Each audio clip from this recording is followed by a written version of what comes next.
Bengali recipe চ্যানেলে আপনাদের সবাইকে স্বাগত। আজকে আমরা বানাবো চিকেন কাটলেট। অত্যন্ত সহজ পদ্ধতিতে এই কাটলেট বানানো যায়। এর জন্য আমি 250 গ্রাম চিকেন কিমা নিয়েছি। এই চিকেন কিমার মধ্যে আমি আগে দেখানো যেসব উপাদানগুলো ছিল সব আমি তৈরি করে নিয়েছি। এর মধ্যে আমি 150 গ্রাম পরিমাণ পেঁয়াজ কুচি দিয়ে দিলাম, কিছুটা ধনেপাতা দিলাম, রসুন কুচি দিয়ে দিলাম, আদা পেস্ট দিয়ে দিলাম, লঙ্কা কুচি দিয়ে দিলাম, 1 টিস্পুন গরম মশলার গুঁড়ো দিয়ে দিলাম,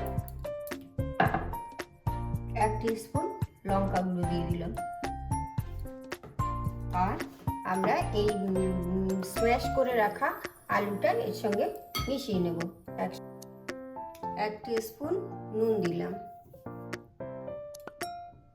এবার সমস্ত উপাদানগুলো আমরা ভালো করে মিশিয়ে নেব।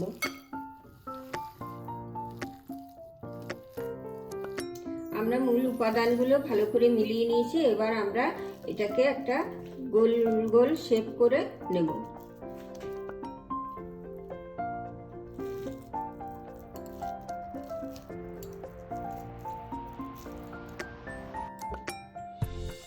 এই কাটলেটটা তৈরি করার জন্য আমি 2টো ডিম ভেঙে নিয়েছি। এর মধ্যে একটুখানি নুন দিয়ে আমরা ডিমটাকে ফেটিয়ে নেব।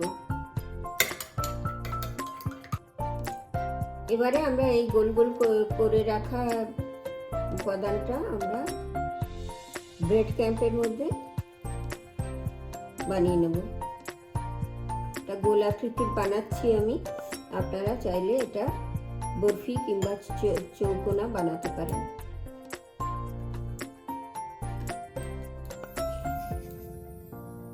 এবার সব কাটলেটগুলোকে আমরা তৈরি করে নিয়েছি একটা গোল গোল শেপে। এগুলোকে আমরা ডিমে ডুবাবো। ডিমে ডুবিয়ে আবার ব্রেড ক্যাম্পে দিয়ে তৈরি করব।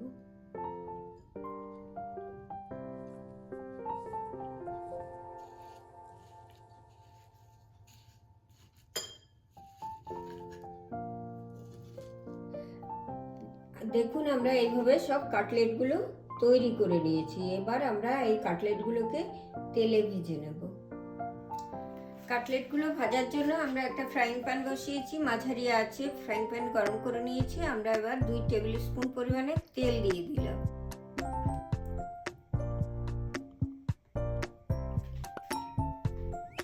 তেল গরম হয়ে গেছে। এবার আমরা এক এক করে এই কাটলেটগুলো ভেজে নেব।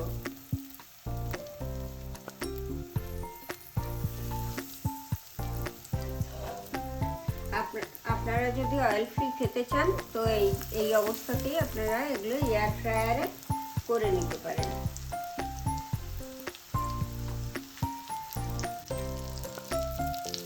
দেখুন আমাদের একটা দিক ভাজা হয়ে গেছে, আমরা উল্টে দিয়েছি। এবার আর ওই দিকটা ভাজা হলে আমাদের কাটলেট তৈরি হয়ে যাবে। দেখুন আমাদের কাটলেট ভাজা হয়ে গেছে। এবার আমরা এক এক করে তুলে নেব। আপনারা চাইলে বেশি করে তেল দিয়ে ডিপ ফ্রাই করে খেতে পারেন, কিন্তু আপনি যেহেতু আজকাল নানা রকমের রোগ বাড়ছে সেহেতু কম তেলে ভাজা করে কীভাবে খাওয়া যায় তার একটা পদ্ধতি আমি দেখালাম।